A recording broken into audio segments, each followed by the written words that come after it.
Hello there. We are getting ready to start muscle tissue part 2. This is the second part or second lecture for chapter 10. And we just finished talking about length tension relationship at the end of part 1. And it's important to understand that there are 3 requirements for a muscle contraction. And I just like to sum this up as you have to have a stimulus, meaning it has to come from the central nervous system. You have to have calcium, and you have to have energy in the form of ATP. So that being said, we're going to start looking at the frequency of stimulation, and how often a muscle is stimulated is going to produce contractions, and with every single neurostimulation, you get one single contraction. This is what is called a muscle twitch, and it can last from 7 to about 100 milliseconds. And that is important because this is a single muscle contraction. If you have sustained muscular contractions, that means you have to have stimulation occurring over and over and over again. It's like a constant firing of that action potential in order to maintain a constant muscle contraction. So there's a difference between sustained and a muscle twitch. So if we want to look at a muscle twitch, we have to look at what is called a myogram. And this is simply a graph showing the tension development within a muscle fiber. Now, it's important, really important, you need to be able to list these out. There are 3 distinct phases for a single muscle twitch, and you need to be able to ID these 3 stages. So the very first stage is considered the latent period or latent phase. Sometimes you'll hear phase, sometimes you'll hear period. At this point, this is when the action potential is moving across the sarcolemma, and the sarcoplasmic reticulum is releasing calcium at this point. Then you go and you notice this latent stage is pretty much a flat curve. So at the beginning of this latent stage, you see the stimulus. That stimulus has to happen in order for that action potential to move across that sarcolemma. So you've got to have a stimulus for the action potential to move. Once we get past the latent stage, this is the contraction stage. And knowing that, you can see that the peak is going up at this point. Now, remember, this is not an action potential peak. This is a muscle twitch peak, but it looks very similar to an action potential peak. So what happens during the contraction phase? That's when the calcium ions are going to go ahead and bind to troponin and form the cross bridges between actin and myosin. At that point, you can have contraction, and anytime you have contraction, you get tension. The tension is what's building this peak, so it builds it up to the top of the peak. Once we get to that peak, then we have to have relaxation. At that point, we either run out of stimulation, we run out of calcium, or we run out of energy to keep that muscle contraction going. So during relaxation phase, the calcium ions are going to go back to the sarcoplasmic reticulum, so they are going to leave the cytosol, and the cross bridges are going to detach, because once the calcium leaves, it makes the troponin let the tropomyosin go back into its original configuration, which would be blocking the G-actin from the myosin heads. At that point, your tension is going to decrease because you are no longer in a contraction phase. So remember, contraction equals tension.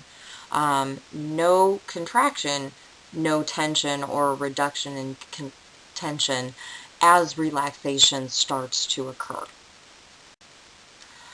It's very interesting if you look at muscle twitch. Not all muscle twitches are the same duration. So within your eye, it's very quick. You have a stimulus, you go right up to a peak, and you come right down. So you have that quick contraction and then a quick relaxation. Doesn't last very long at all. The gastrocnemius, which I think you probably all know is your calf muscle. It's got two heads, big muscle right at the back of your leg. You can feel it very easily. That has a longer twitch, so it goes up quite quickly, but notice it's got a longer duration at the peak before it goes into relaxation. Now, the soleus is a deep muscle. It is underneath the gastrocnemius, so it's deep to the gastrocnemius. And look at the difference in the time between the stimulus, the contraction, and the relaxation. So these are all examples of muscle twitches, depending on where they occur in the body, is going to determine the frequency of that stimulation, not just the frequency of the stimulation, but how long that can actually last after the muscle is stimulated. How long does it take for the contraction to happen, and how long does it take for the relaxation to happen? So, kind of interesting. I know this is another graph that looks similar to the graphs we've been looking at, but there's something I really want to point out here. When you have this graph of a twitch, what you have is a resting phase, a latent period, a contraction phase, and a relaxation phase. Now, we don't really count the resting phase as part of the twitch, okay? Because why would we? But it's really important to note that when you get the first stimulus, do you notice that the graph does not start going up? At that point, what you actually have is sub-threshold. So when you get that stimulus, if you don't reach a certain threshold, the graph does not start to go up on the incline. You have to get, so that is called sub-threshold. If you have a sub-threshold stimulus, you don't get to go to a peak. You have to get to an actual threshold, just like in an action potential, to make the graph start going up to where you get to the maximum tension development. So that's important to remember, sub-threshold and threshold. Then you get to the maximum stimulus or maximum tension development at the top of that peak. And then, of course, you start coming down to relaxation. So I just wanted to point out the sub-threshold, nothing's happening right at that stimulus. You haven't gotten to threshold. Threshold, just like action potential, is when you get a reaction. Let's look at some of our different types of contractions. So the very first one is TREP, and this is a stair step. This is a type of contraction that happens with increasing tension as the stimulus is repeatedly applied to the same muscle. So what happens is the first time the muscle is stimulated, it peaks a little bit. So you get a little bit of tension, a little bit of contraction, then you get relaxation. The next stimulus that is applied is the same strength of stimulus, but the muscle is warming up, so it is able to produce more tension. The muscle relaxes again, another stimulus is applied, and then the peak goes higher. Now, this is a constant repetition of stimulus is applied, tension goes up, and then complete relaxation between every single one. So notice those peaks are going all the way back down to the baseline before they go back up. This is important. Also, with TREP, you never actually get to the maximum potential tension during this type of contraction. Okay? So the next contraction that we look is called wave summation. Now, wave summation is different than TREP in that you apply the stimulus and you never go back to complete relaxation. You don't go all the way back down like you do in TREP. So wave summation, you go up, you start to contract, another stimulus is applied, and instead of going back all the way down to relaxation mode, you just continue to increase your wave without resting or going back to complete relaxation mode. So the muscle remains partially contracted with each stimulus that is applied. One further thing to point out the difference between TREP and wave summation, and this is the frequency of the stimulus. So the stimulus with TREP is happening at less than 50 per second.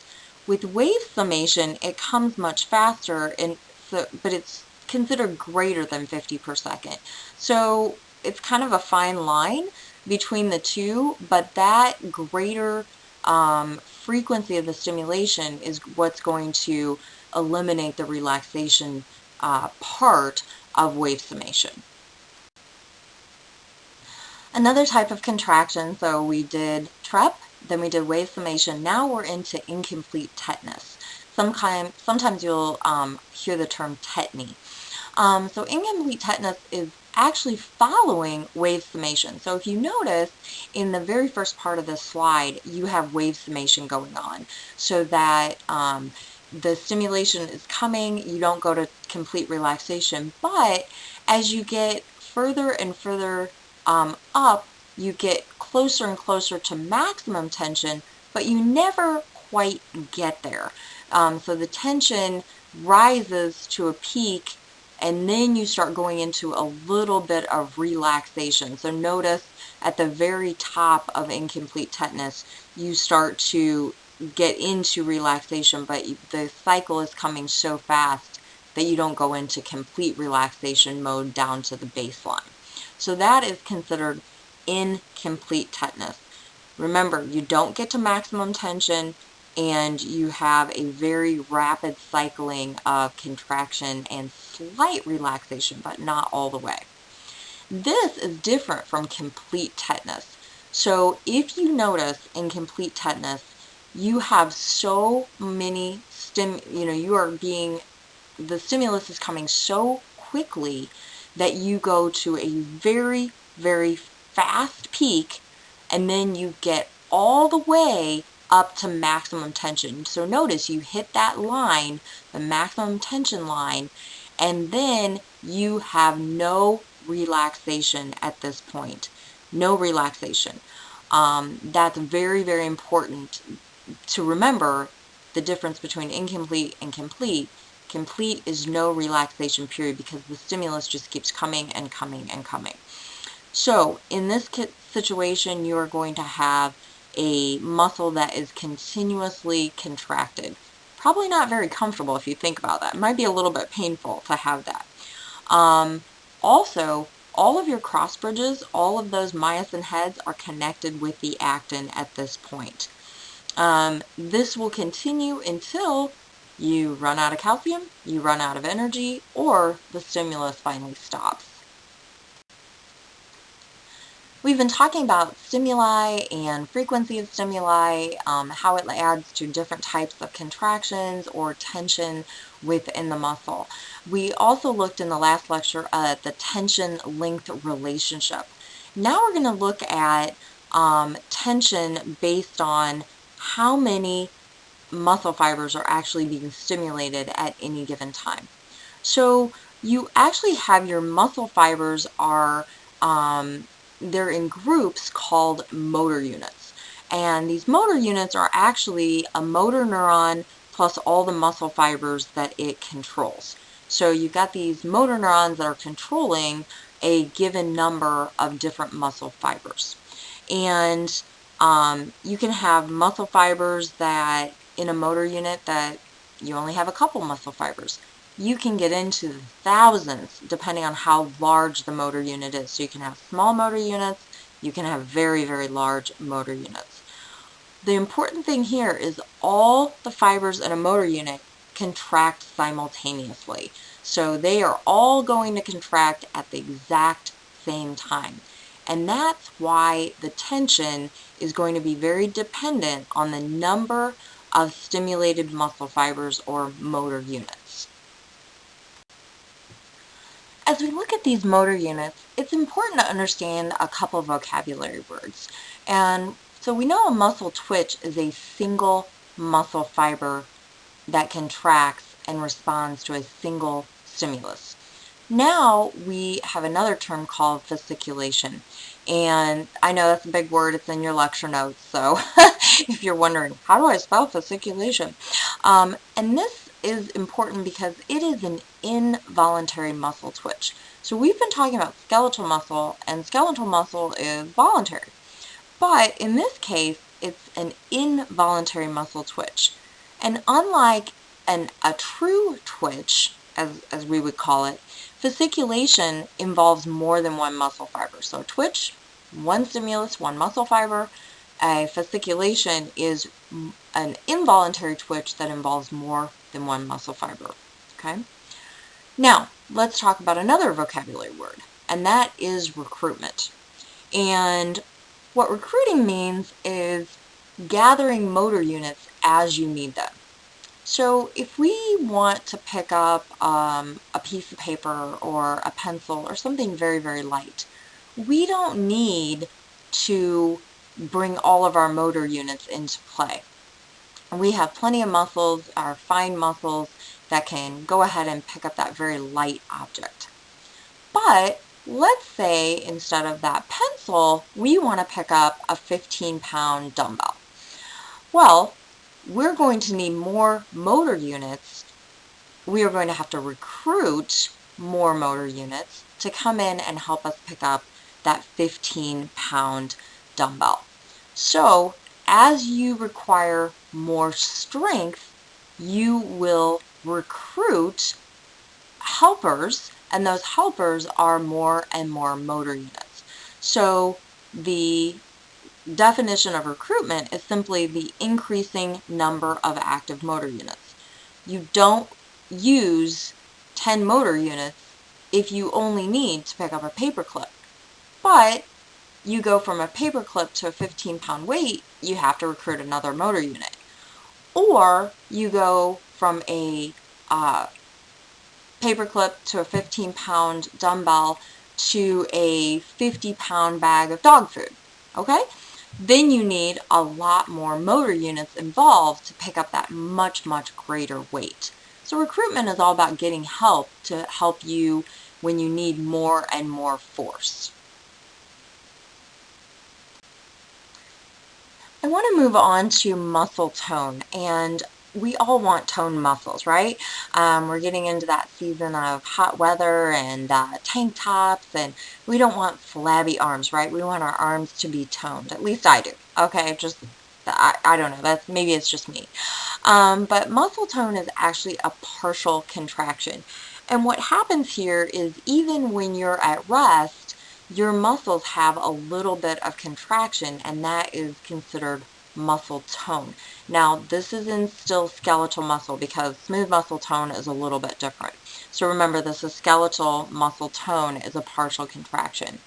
And what happens in that partial contraction is you have motor units that are going to still remain active, and they do this in order to stabilize your joints, stabilize your bones, and to help you maintain balance as well as posture.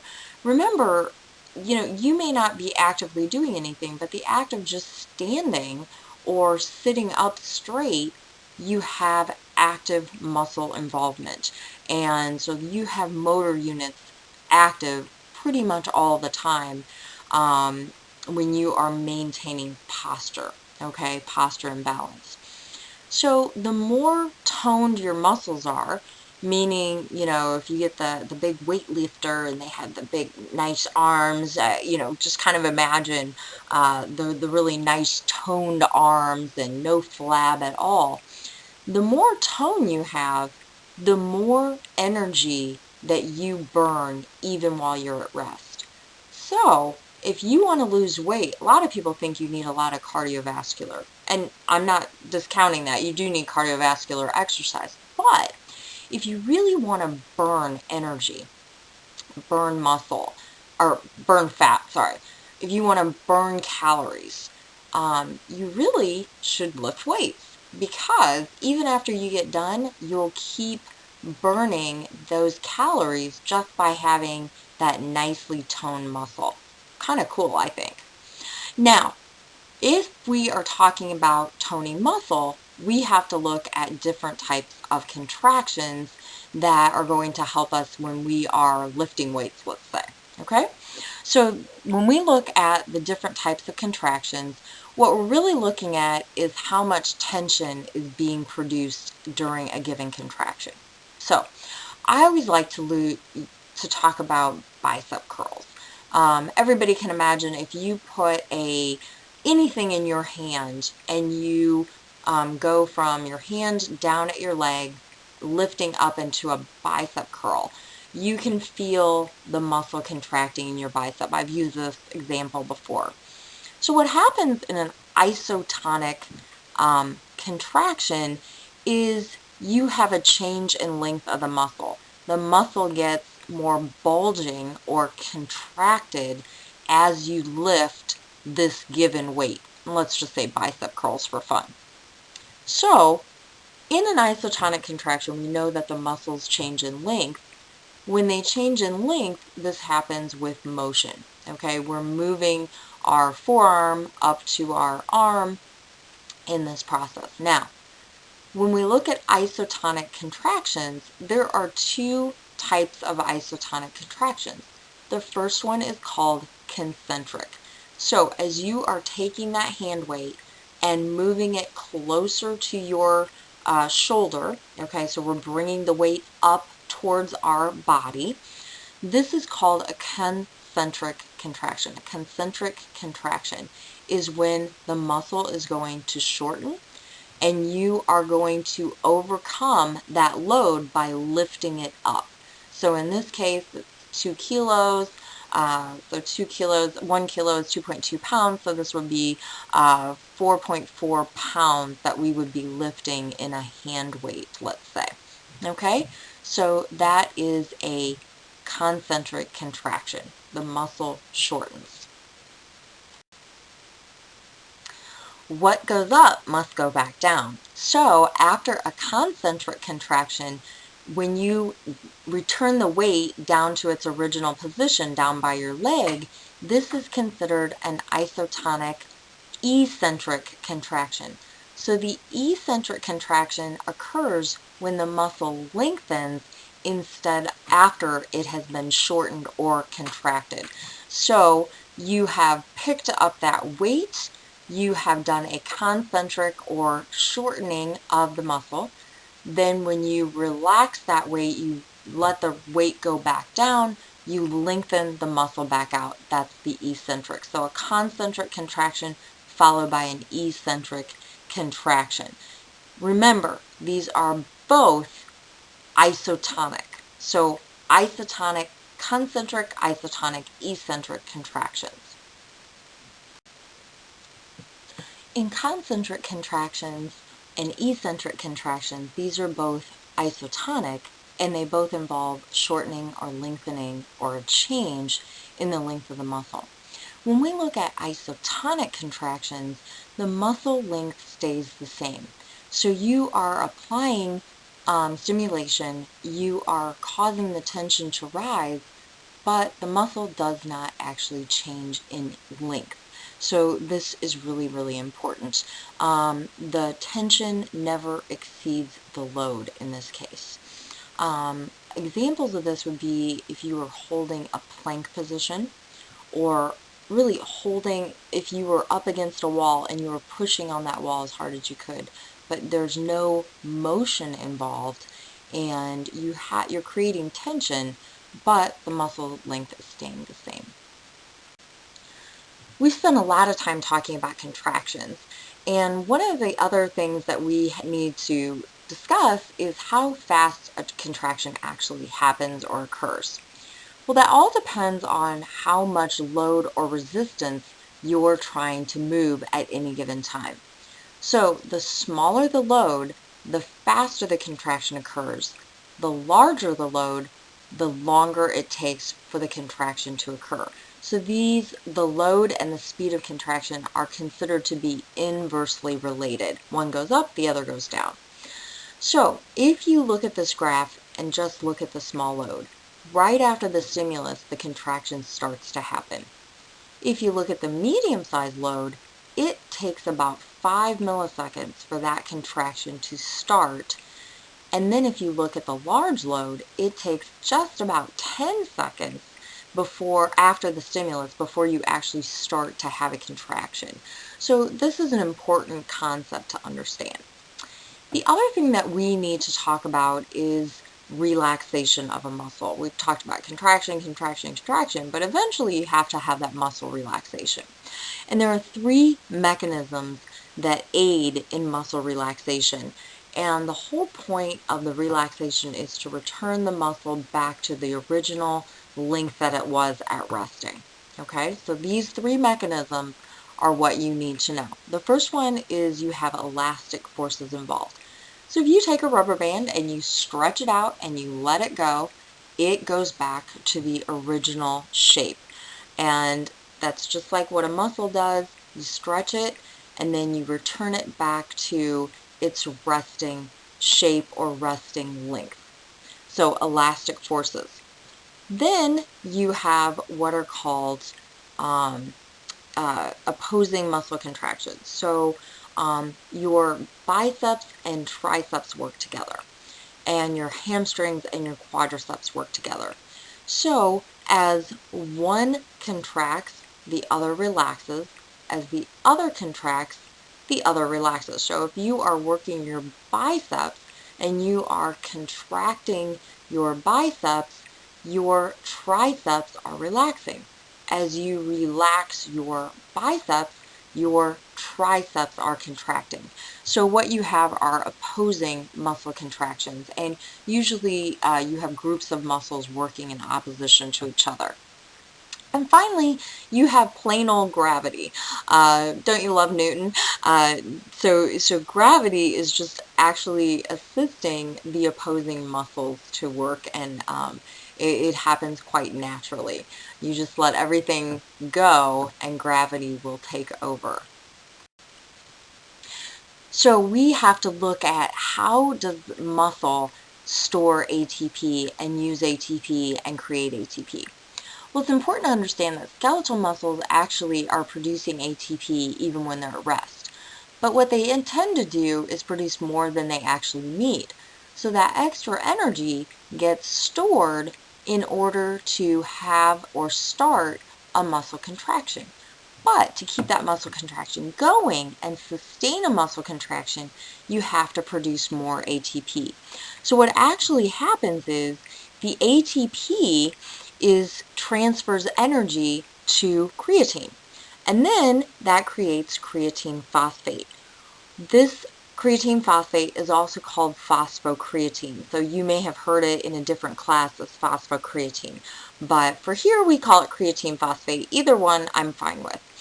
What that creatine phosphate does is it takes a high energy phosphate and adds it to ADP. When that happens, you get ATP plus creatine. And this is going to be how you get your ATP stored in your muscle to use for starting contraction or continuous, maintained, sustained contractions. There's also an enzyme involved here, and that's creatine kinase. Sometimes you'll see it just called CK. So if you see an enzyme, an enzyme called CK, you'll know that that's creatine kinase. What it does is it catalyzes the conversion of ADP back to ATP, which is what we're going to use for our energy. So when the creatine kinase is actually when the creatine phosphate is used up and you no longer have that, remember creatine phosphate is used to store energy, it gets used up, then you have to use other mechanisms to generate ATP, such as if you think about cellular respiration, direct phosphorylation of ADP can also be performed. You should remember that you have anaerobic metabolism, glycolysis. You also have your aerobic metabolism, which is the rest of your cellular metabolism, your citric acid cycle or Krebs cycle, whichever way you learned it, as well as your electron transport chain.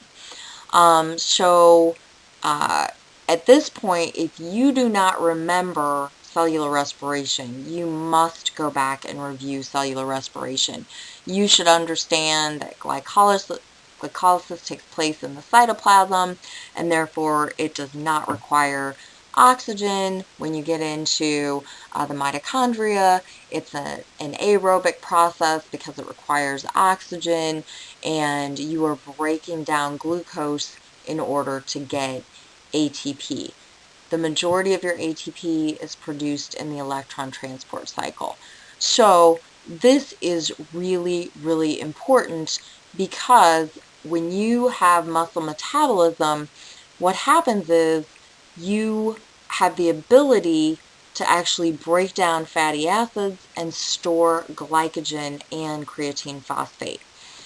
During activity, the muscles are going to generate more ATP by breaking down glucose, and this is during cellular respiration.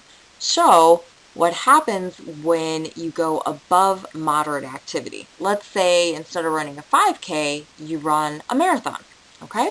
So you're running that marathon. Well, what happens here is you have the pyruvate. Remember, pyruvate is one of the steps in glycolysis, is converted into lactate. Now, this is important because what you get is lactic acid buildup. When you get lactic acid buildup, you get very, very sore muscles because this is actually toxic buildup going into the muscles because you have used up all of your energy. So when we get rid of lactate and we recycle it, it's known as the Cori cycle. And the lactate is transferred from the muscles to the liver, which is important because we want to get rid of that lactic acid as soon as possible. But what's really cool is that it is then converted to pyruvate, which can be converted to glucose, and that glucose is then conserved or stored as glycogen within the muscles for energy later on. So pretty cool process. Making ATP, you can do it either through creatine and creatine phosphate, or once that runs out, then you go into cellular respiration, lactic acid cycle. The lactic acid can be, or lactate can be recycled, and that can be used to store glucose in the form of glycogen. So ATP production is really important for muscles.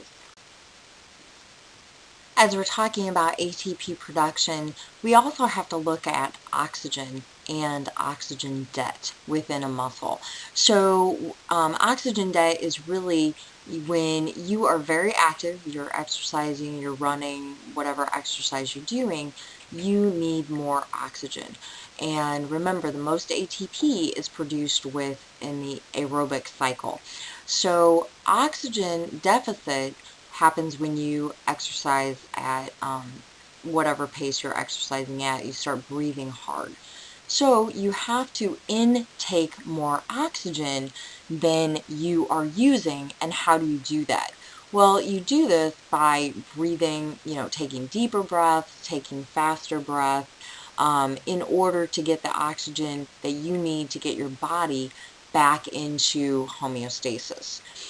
So this is called oxygen debt. There's another name for it, EPOC. You don't really have to worry about that, and just if you know about it, you may know the term. So I just like to throw that out there. So this is important to remember. This terminology. The next thing that you have to understand is muscles use and produce an amazing amount of heat. So we're looking at all these definitions. We're looking at muscle contractions and relaxations. But a lot of people don't realize the heat production and loss within a muscle. So muscles release up to 85% of the heat needed to maintain a normal body temperature. So pretty cool. So what happens when you get cold? You start to shiver. So your muscles are shivering in order to produce more heat, to heat the body up, to keep your body temperature at that 37 degrees centigrade. So your body has great ways of maintaining homeostasis. Last topic in this section is what causes muscles and metabolic activities to increase or decrease within a muscle. Well, you do have some hormones involved. You have growth hormone, testosterone, thyroid hormone, as well as epinephrine. So think about it. Sympathetic nervous system, epinephrine. You're growing, developing, that's going to be your growth hormone. Testosterone is going to kick in as you hit puberty. That's going to help grow muscles. And then you also have thyroid hormones involved in every aspect of your body, but they are also involved in muscle metabolism. So you should remember that there are hormones involved as well. We need to talk about muscular strength or force versus endurance. So when we start talking about force, we're talking about the maximum amount of force you can generate using basically a heavy weight. So how much of like one rep can you lift at any given time? So you can see this big weightlifter guy here. He's not going to do too many squats with that much weight. Okay, so that is muscle strength, and we're talking about force here. The maximum amount of tension is the force. Then you talk about endurance. So endurance is the ability to keep exercising or keep performing, like squats I would do, not with that weight. You know, squats with no weight, let's say, you can repeat the exercise without tiring with moderate weight. And this is important because you're talking about sustaining an activity. That is what endurance is. Now, when you take force or strength and endurance and put them together, this is dependent on what types of muscle fibers you have within your body, as well as what type of physical conditioning you do. Do you go lift weights? You may be given muscle fibers that other people don't have, but if you don't train and use those muscle fibers, you're not going to gain strength and gain endurance. So kind of a cool topic. I like this topic. So it's a lot of fun because I like to work out. So I know I'm a geek, but anyway. So we work out so that we can build myofibrils, and the myofibril growth is going to build that muscle, and you want that muscle to build based on, if you build muscle, you can burn more fat. You also produce more mitochondria. So mitochondrial biogenesis is the production of more mitochondria. The more mitochondria you have, the more energy you can produce. So kind of a cool concept. We've been talking about these muscle fibers, so let's talk about the different kinds of muscle fibers. And I want you to make a note that your book only really talks about fast and slow muscle fibers. Other textbooks that I teach out of, I teach at Methodist College as well, and the textbook there further subdivides the muscle fibers. So if you're in a different textbook, you may see further divisions. But for you guys, you only have to worry about fast and slow. I just mentioned this because sometimes people have taken this class at another location and they may be wondering, why aren't we talking about some of these other divisions of muscle fibers? So anyway, not to go on and on. Fast muscle fibers, they are the majority of all the muscle fibers within the body. Okay, so if you're looking at skeletal muscle fibers, you're usually looking at fast fibers. And these guys are able to contract very quickly. They're large. in diameter, so how big around they are. They have a lot of glycogen stores. So larger the muscle, more glycogen or reserve of glucose that they have. They don't have a lot of mitochondria. So when they contract quickly, they use up that ATP, but they can't sustain that. So they use that up very, very quickly. They produce strong contractions, but they get tired very quickly. So these are not going to last very long, very different from slow fibers. So your slow fibers are, instead of contracting quickly, they contract slowly, but because they contract slowly, they don't get tired as easily. So this is important. They're much smaller in diameter, and they have numerous mitochondria. This is important because they can keep producing that ATP. They have high oxygen supply because they have a lot of blood network. They have a lot of blood vessels going into that type of muscle. They also have what is called myoglobin. And myoglobin is important because if you think of hemoglobin within the blood, so heme and blood, this is the oxygen supply in the muscle itself. So myoglobin is actually what is going to, it's a red pigment that's going to bind oxygen, okay? Now, when we look at slow fibers and fast fibers, there's one in between, and it's called an intermediate fiber. Very creative name, isn't it? These really are in the middle of slow and fast. They're mid-size instead of small or large. They're mid-size fibers. They don't really have a lot of myoglobin. The one thing that's important is they don't fatigue as fast as the fast fibers. So they kind of, everything that you look at for slow and everything you look at for fast, cut it in half and you'll have the intermediate fibers. Now, within the body, we have white muscles and red muscles. And the white muscles are mostly fast fibers. Remember, the fast fibers don't have a lot of, they don't have the myoglobin, so they're white instead of red. Your red muscles are due to the myoglobin. These are mostly your slow fibers. So myoglobin, slow, red. Fast, no myoglobin, white or pale muscle, okay? In humans, you have a combination or mixture of the fast, the slow, the intermediate fibers. So what we tend to see as far as color is kind of a pale pink color. Instead of the bright red or the white, we have a mix. You mix those colors, just like when you're in grade school, you mix colors, and you take red and white and you get pink. Some more definitions for you. Anatomy and physiology, of course, is full of definitions. But let's look at what happens when you work out. Now, not all of us are going to work out to this extent, but the more you work out, especially if you are doing anaerobic endurance training, such as weightlifting, you will develop muscle hypertrophy. And hypertrophy is just a growth in the diameter or size of your muscles. And when you do this, not only do you increase the size of the muscles, but you increase the number of myofibrils. So you're actually adding muscle fibers to the muscle. When you do this, you add mitochondria because, of course, you need ATP to feed those muscles.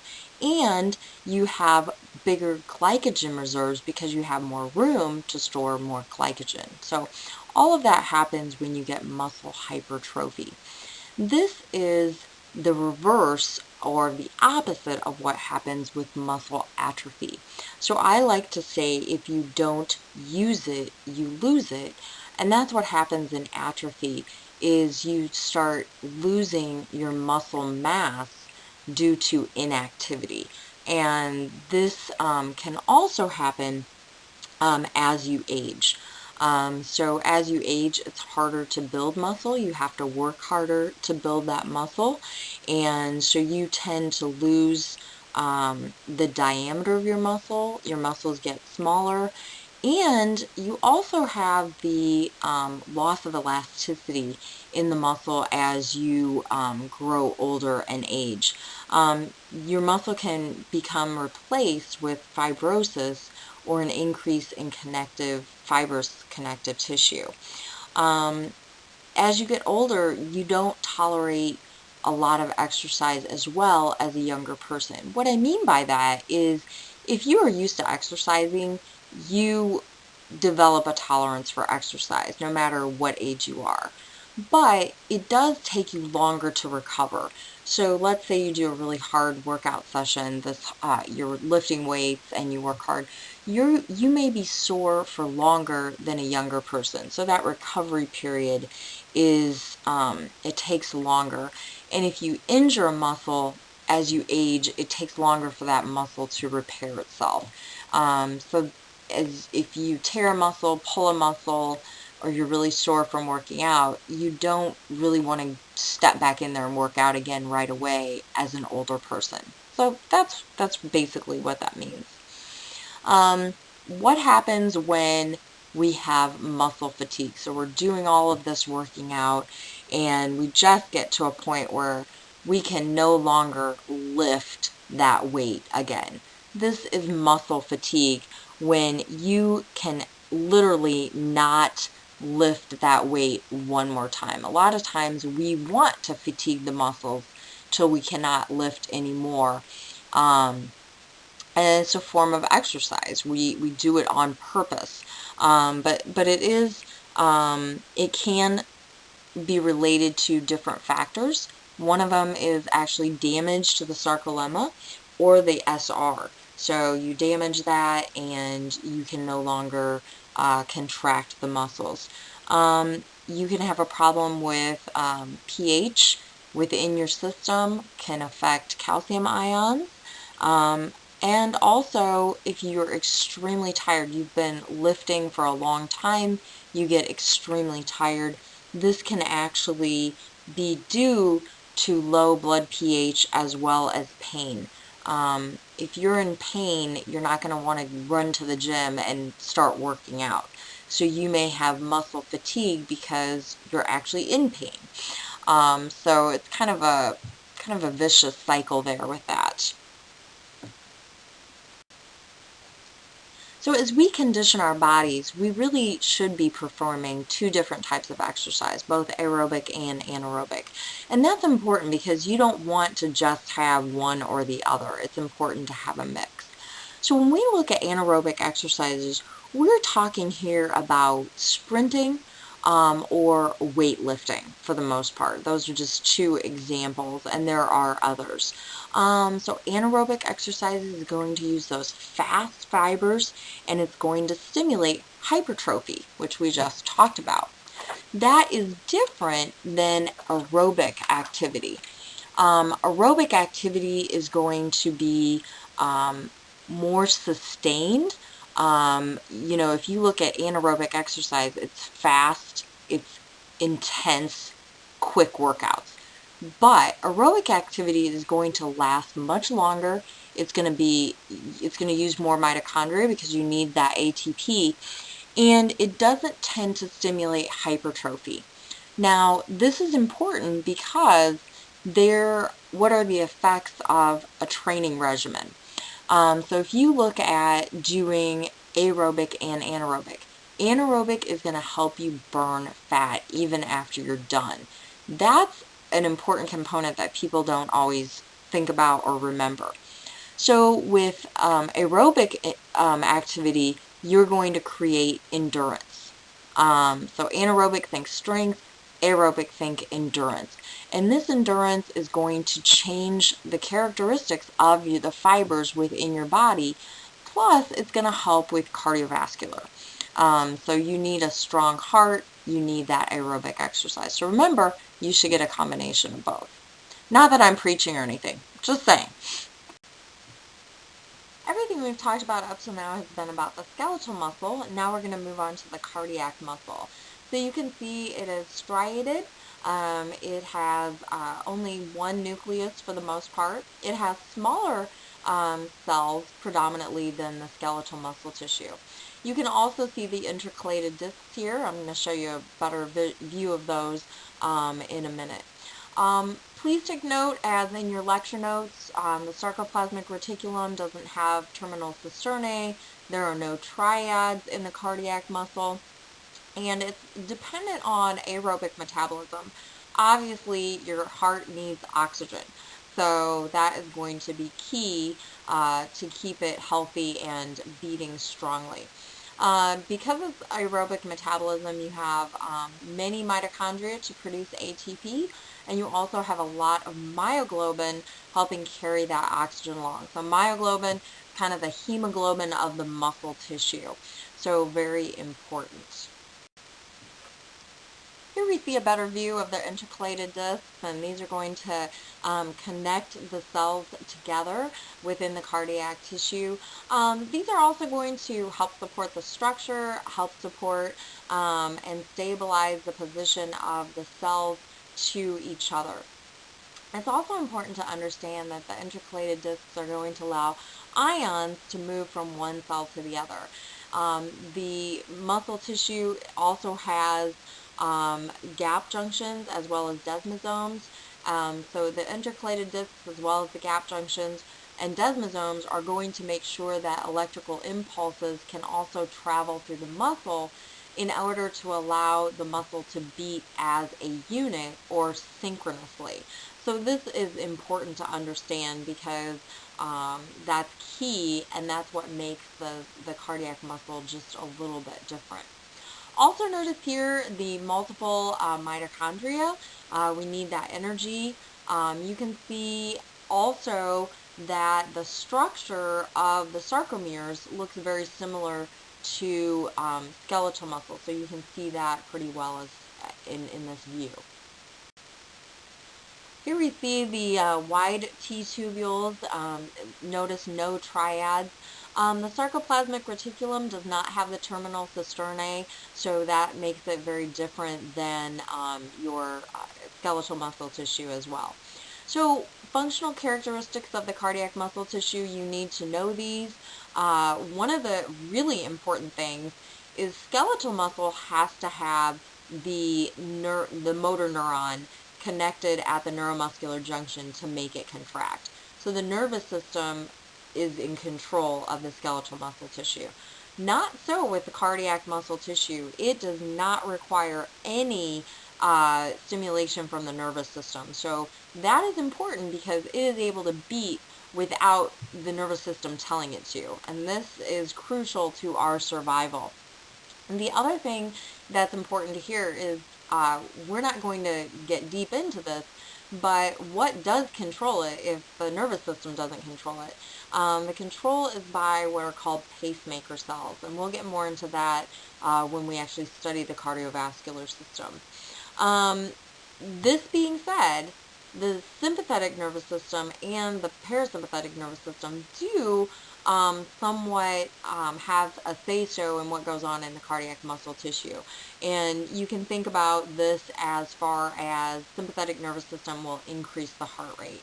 So it can alter how fast the heart is beating, the tension of the contractions, just like the parasympathetic system can go ahead and bring that heart rate back to normal.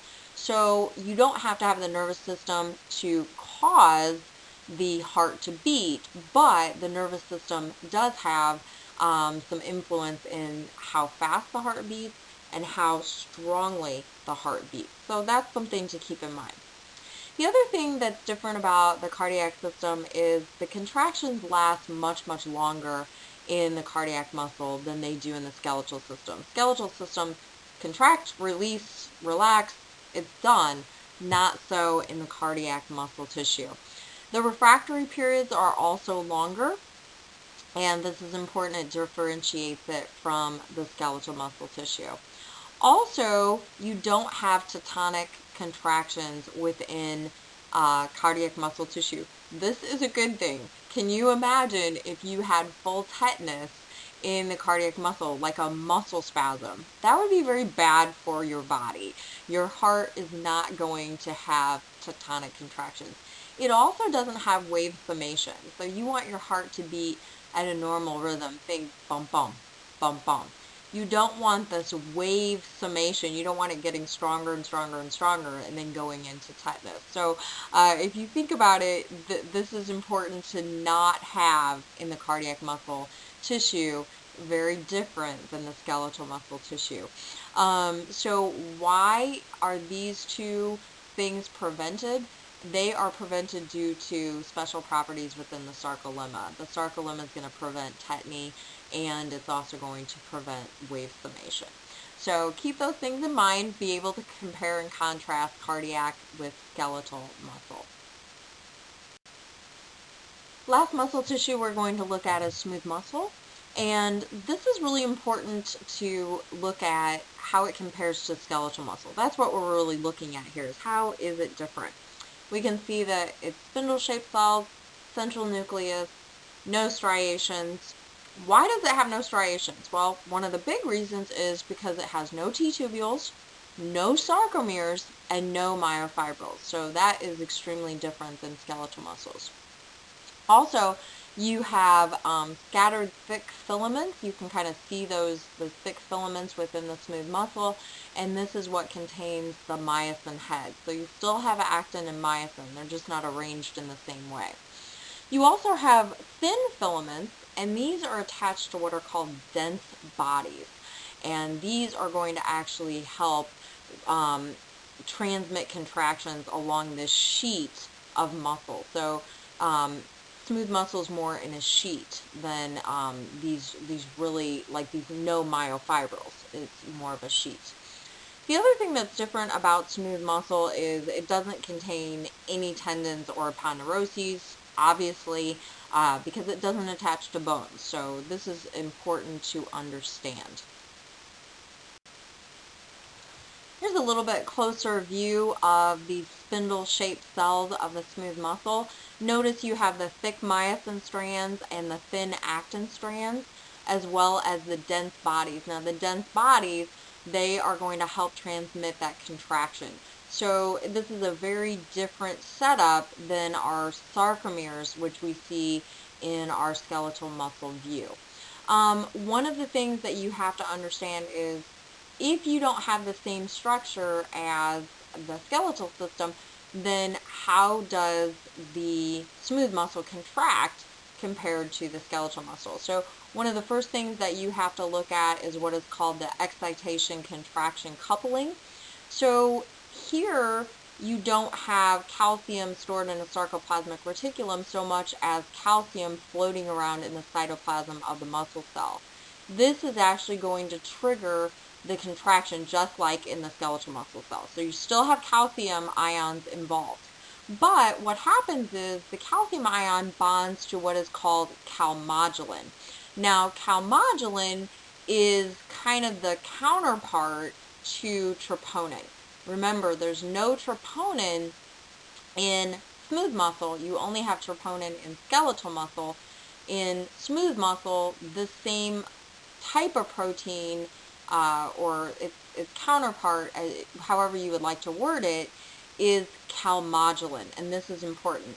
Calmodulin is what activates the myosin kinase, which then allows the myosin heads to attach to the actin. So very, very different than in the skeletal muscle system.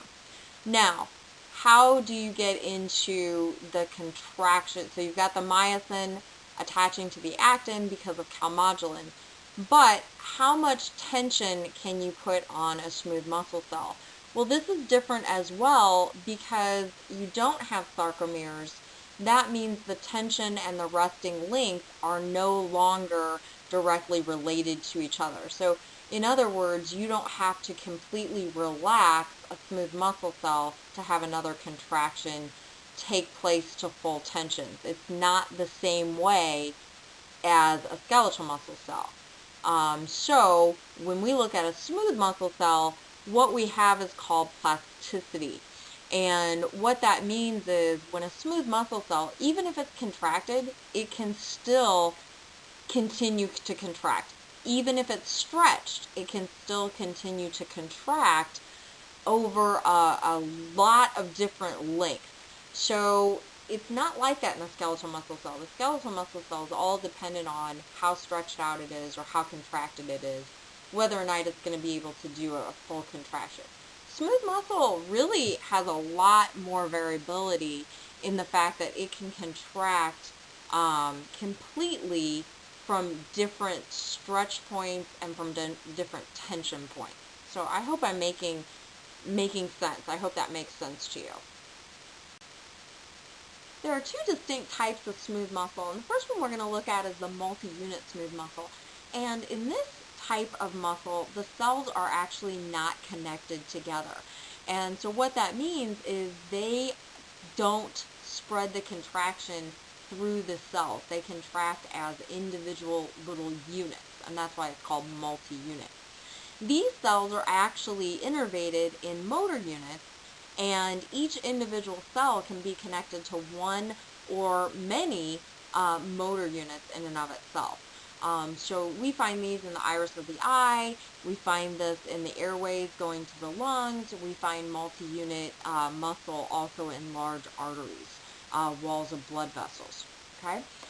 So multi-unit is a complete opposite from visceral or single unit smooth muscle. These muscles, or this type of muscle, forms a solid sheet of muscles that are all connected by gap junctions. This enables the cells to actually contract in a synchronous way or a rhythmic way because of these gap junctions. Now, these are not connected to motor neurons. So there's a lot of difference between the multi-unit individual cells that contract individually, visceral or single unit. These guys contract as a single sheet or a single unit of muscle. And if you want an example with visceral, think about peristalsis. You've got this rhythmic contraction to move food along into the digestive system. That would be one example versus what you see in the multi-unit. The last topic we want to talk about is smooth muscle tone, and one example of smooth muscle tone is called vascular tone. This is really different than the skeletal muscle. When we consider ourselves to be toned, looking at our skeletal muscle, that means we've been lifting weights and we have some definition to our muscle. Not so with smooth muscle. Smooth muscle tone is all about the relaxation or contraction and how it functions within the body. So for instance, if you look at what is smooth muscle tone within a blood vessel, you look at normal tone as being a partially contracted blood vessel. However, there are different reasons why the tone changes. Tone can be changed by hormones or chemical factors or the nervous system, and it can either open up a blood vessel or dilate the blood vessel, or it can constrict the blood vessel. So the more vascular tone you have, the more you clamp down or close off the blood vessel.